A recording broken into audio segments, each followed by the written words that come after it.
Hustisya para sa anak ko. You evaporated like steam out of our sight. Ito ang masakit na mensahe ng isang ama na hanggang ngayon ay hindi matanggap ang biglaang pagkawala ng kanyang anak. Habang patuloy ang mga investigasyon sa pagkamatay ni Narine Baterbonia at Divine Adili, isang emosyonal na panawagan ang dumurog sa puso ng maraming netizens. Mula ito sa ama ni Divine Adili na si Elias Adili. Sa isang mensaheng ibinahagi online, direkta niyang ipinahayag ang kanyang matinding dalamhati at panawagan para sa hustisya para sa kanyang anak.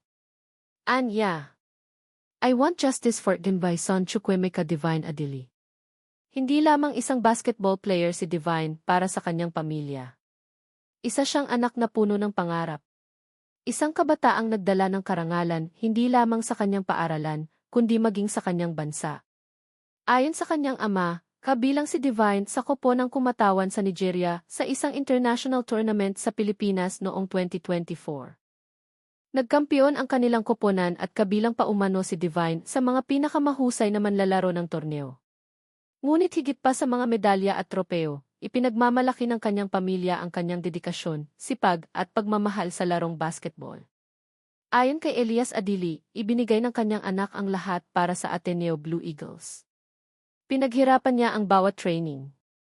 Pinangarap niya ang mas maliwanag na kinabukasan. At ginawa niya ang lahat para maging matagumpay sa kanyang napiling landas. Ngunit sa isang iglap nagbago ang lahat.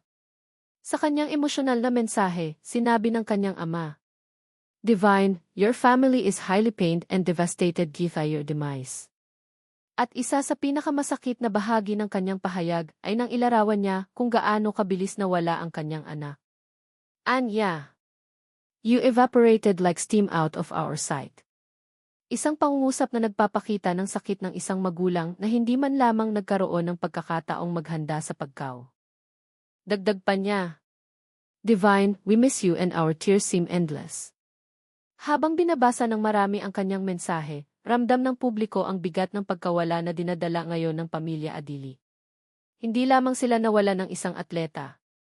Nawalan sila ng anak, ng kuya, ng inspirasyon, at ng isang kabataang marami pa sanang pangarap na gustong maabot.